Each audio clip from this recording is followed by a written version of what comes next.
Pierre Luc Dubois has been traded. We've got all the details and where it leaves the Kings now on this edition of Locked On LA Kings.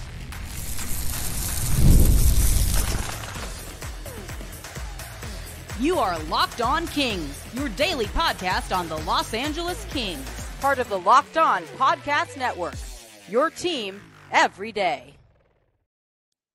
Hey, Kings fans, welcome to Locked On LA Kings, part of the Locked On Podcast Network, your team every day. Thanks for making Locked On LA Kings your first listen every day. We are free and available wherever you get your podcasts.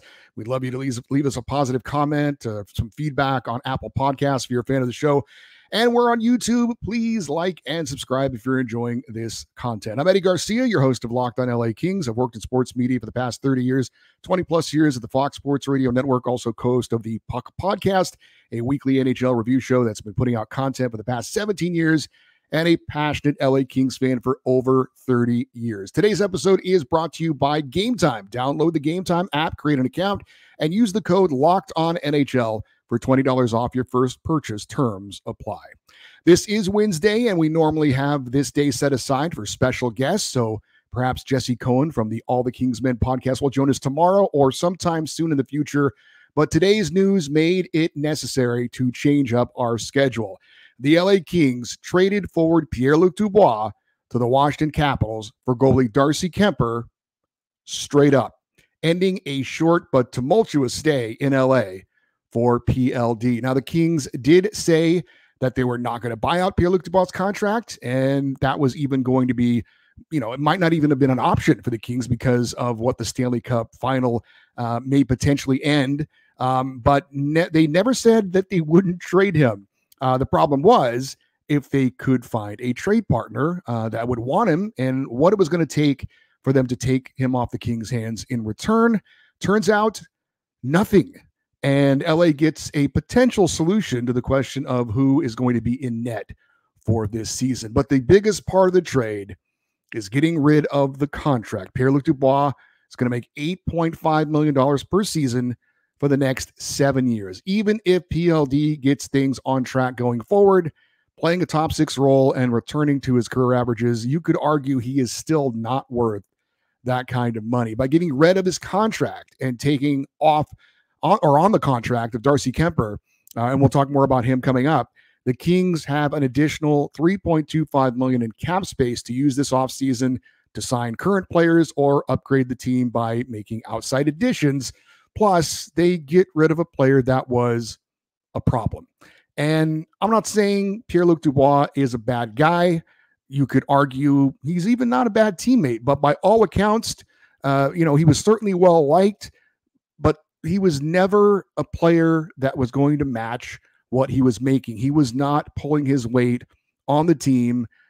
It was looking like the Kings were going to basically have to put a square peg in a round hole and force him into a top six role next season, even though he hadn't earned that position by his play on the ice.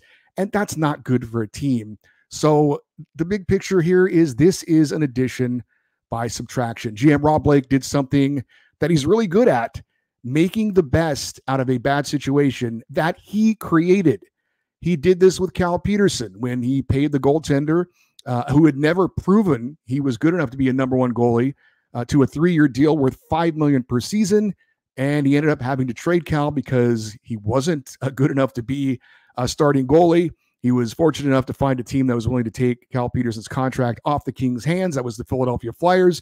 But it came at a cost. They had to give up a player, Sean Walker, who eventually turned into a first-round pick for the Flyers. They gave up a second-round pick in 2024, and they gave up prospect Helge Grans as well. Now, this contract for the Kings that they're getting rid of obviously was what's much worse, and so you would think that they would have to sweeten the pot for the Capitals to take PLD off their hands, and that was not the case. So obviously that's a huge part of this trade for the LA Kings. When you first saw the tweet come out earlier today that the Kings were trading him to Washington, the first thought you had was, well, how much are the Kings having to retain of his salary? When you found out it was nothing and they were able to get a goaltender as well, that was pretty shocking. So, you ship off Pierre Luc Dubois. That's a positive. But you can't, in the end, gloss over the fact that Rob Blake, in the end, traded away Gabe Velarde, Alex Iafallo, Rasmus Kupari, essentially Sean Durzi, and a draft pick. And, oh, by the way, they're still on the hook for part of Ivan Provorov's salary, who plays for the Blue Jackets, but he was a part of the 3-team deal involving Philadelphia and Columbus. So you add it all up, all those assets, those players, all eventually were traded for Darcy Kuemper. And frankly, that is a fireable offense for a general manager. That's how bad that trade ends up being. And yet, to trade Pierre Luc Dubois and not retain any salary and get something in return, Rob Blake apparently used his Jedi mind trick on the Washington Capitals. I know that they were getting rid of a goalie that they didn't want, but to take on that contract for a player who has a lot of question marks around him is amazing. And for the Capitals not to make the Kings retain some of that salary is pretty shocking. Now, Rob Blake did speak to the media briefly earlier today. He admitted that the Pierre-Luc Dubois trade was never the right fit for the Kings. He said that he didn't do a good job integrating Pierre-Luc Dubois into the Kings lineup, which is a weird comment to make because that's what the head coach's job is. Obviously, Todd McClellan, and I'm not going to say Pierre-Luc Dubois cost him his job, but it didn't help things. And then Jim Hiller steps in on an interim basis. And neither of those men were able to really figure out or were willing to put Pierre-Luc Dubois in a position that he probably needed to be in, but like I said, had never really earned that by the production and the effort that he was giving night in and night out. Rob Blake was asked how much of the blame on this not working out lied on the shoulders of PLD, and he basically said it was on the team. He did not have anything negative to say about Pierre-Luc Dubois heading out the door, and you could argue that was a classy thing to do. What good does it do at this point to say something like that? He was asked when did the team decide to move off of Pierre-Luc Dubois. He said it was around the time of the NHL Scouting Combine, which is the first week of June when teams around the league start to have discussions. Now, I've said that I do want the general managers of my favorite teams to be aggressive, to not be afraid to be bold. And the Pierre-Luc Dubois trade was a bold move, but it was also a foolish move. It's one thing to give up a lot to get a player that you feel can potentially be a big difference maker for your team, but he has to be the right player. He has to be a player that you can trust and that makes players around him better. And Pierre-Luc Dubois is not that guy. He's now going on his 4th team in a 9-year career. There was way too much smoke around Pierre-Luc Dubois when the Kings made the trade initially with the Winnipeg Jets. He had his issues in Columbus. He had his issues in Winnipeg.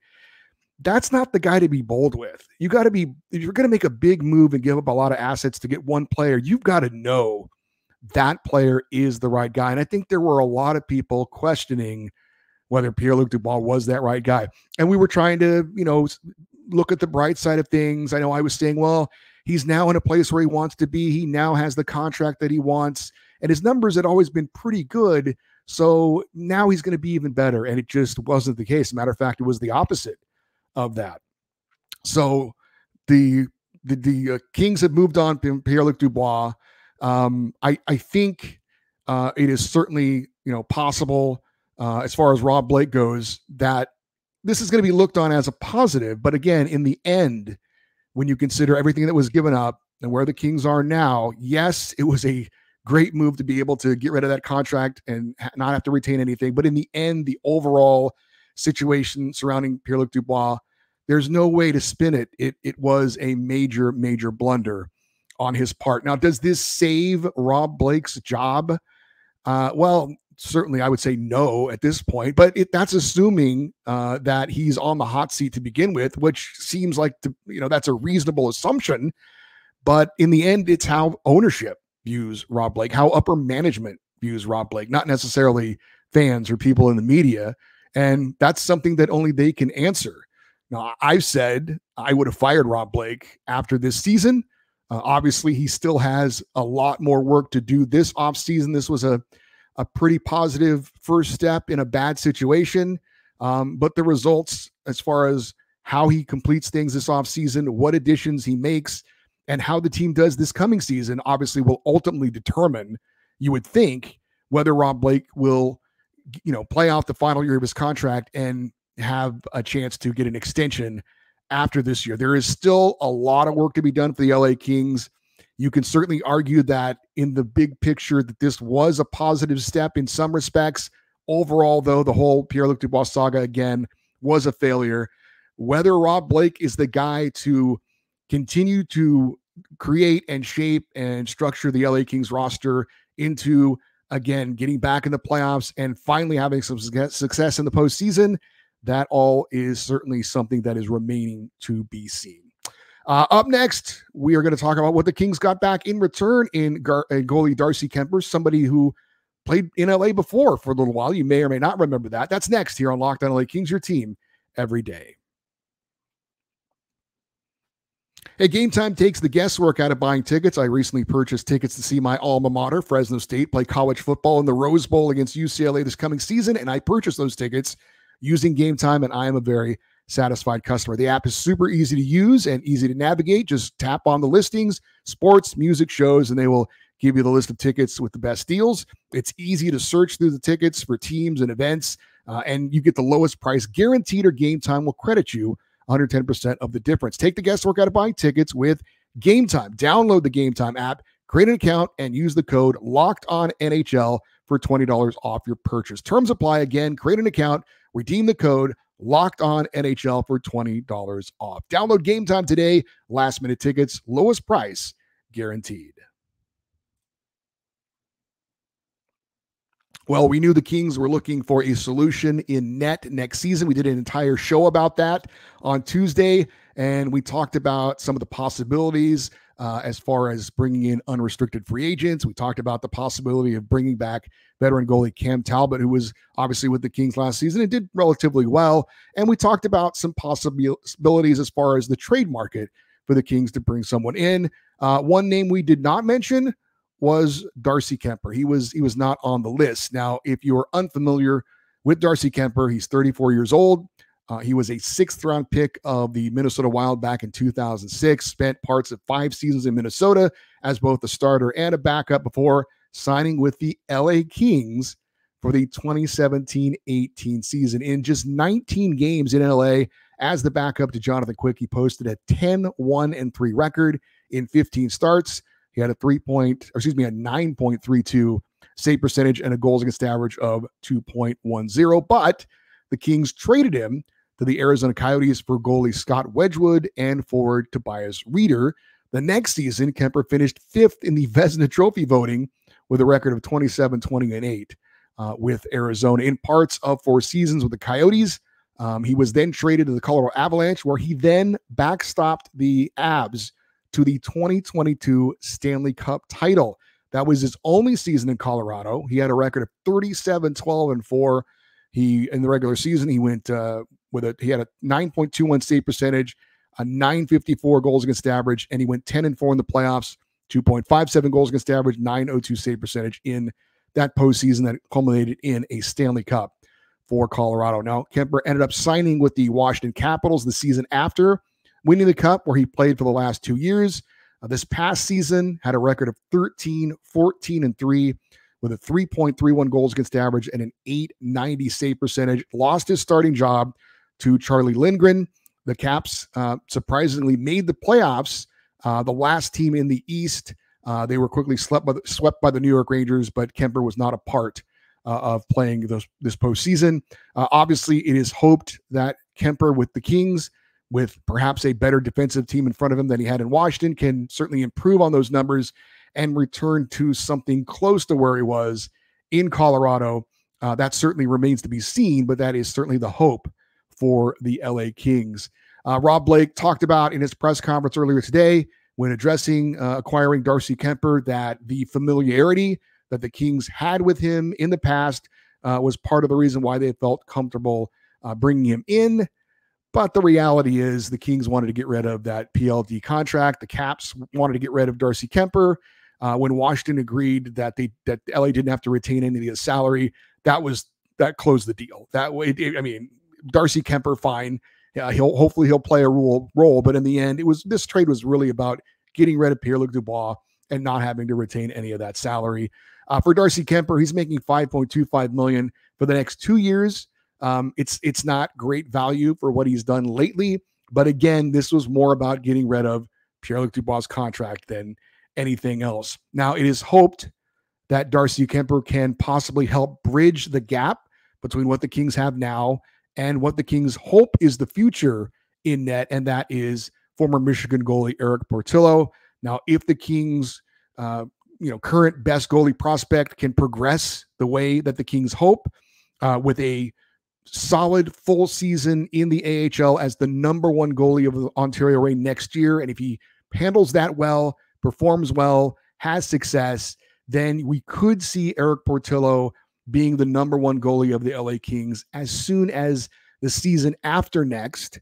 But again, I think Darcy Kuemper, along with David Rittich, are looked at as a bridge to hopefully get the Kings to that point. I think that would be the best case scenario for the LA Kings, who, after Jonathan Quick, have had a bit of a revolving door in net, whether it's Cam Talbot or Jonas Korpisalo or Phoenix Copley, now David Rittich and Darcy Kuemper. So the Kings have been searching for that next goalie. They hope it's Eric Portillo. He certainly is the only real, prospect the Kings have at the moment that's signed under contract by the organization. So again, Darcy Kuemper, best case scenario, he and David Rittich can hold down the fort for a season. Portillo has a solid season in the AHL and then looks to get a shot at being the number one goalie again season after next. As for this coming season, Rob Blake said in his press conference today that he used the quote duel between Kuemper and David Rittich. Rittich is signed, of course, for 1 year and $1 million, was the backup last year in LA after the injury to Phoenix Copley. So it looks like the plan is for next season to have it be a shared net between Darcy Kuemper and David Rittich, to have a competition between the two. And I would assume ultimately if one of them, asserts themselves and clearly becomes the better of the two, then that would be the number one goalie. But at least the plan right away is to have Darcy Kuemper and David Rittich share the net and share the responsibilities. Is that a great situation for the Kings? No. Most of the time, the cliche is if you've got two goalies, you don't have any goalie. But the Kings are trying to make the best and put a Band-Aid over a situation right now to, again, try and get them through this season and on to the next season. And again, if best case scenario, if Darcy Kuemper finds the magic he had like he did when he was in Colorado, then who knows? Maybe he could turn out to be a solid number one goalie and at least fill the shoes that Cam Talbot filled last season. Now, is he an upgrade over Cam Talbot? I think the numbers recently would tell you no. But again, the Kings were looking to get rid of that Pierre Luc Dubois contract. They did. They were able to bring in a goaltender to help out as well. So they're making the best of a situation. And right now, Darcy Kuemper is going to be one of the guys in net. The Kings have, addressed that hole that they were needing to fill this offseason, and we'll see how that role goes with Kuemper and with Rittich in net for the Kings next season. So how does the Pierre Luc Dubois trade impact the Kings lineup for next season? We talk about that next here on Locked On LA Kings, your team every day. Hey, Locked On Kings fans, I want to tell you about the mobile game Ultimate Hockey GM. Ever dreamed of becoming the GM of your favorite hockey team and manage your hockey franchise? Do you think you could run the Kings better than current GM Rob Blake? Well, your dream can come true, and this game is most definitely for you. Manage every statistical aspect of your team, play it through the season and lead it to glory, hire the right coaches and staff, trade players or draft picks, navigate through free agency and the draft, all in a challenging and realistic game world. As a Kings fan, there is no off-season. GMs are constantly making moves at every point of the year to improve the team's chances, and that's why I think you're going to love this game. Ultimate Hockey GM is completely free and playable offline. Play on the go as you want, when you want, and Locked On listeners get 100% free boost to their franchise when using the promo code LOCKEDONNHL in the game store. So make sure you check it out, download the game, visit hockeygm.app, hockeygm.app, app, or look it up on the app stores. Ultimate Hockey GM. Start your dynasty today. Well, I know that Pierre Luc Dubois is now somebody else's problem. And to be honest, I would be pretty content to never have to talk about him again. But I did want to share a quote that you might find amusing. This is from Capitals general manager Brian McClellan on the acquisition of Pierre Luc Dubois. He said earlier today, quote, "We are thrilled to announce the addition of Pierre Luc to the Caps organization.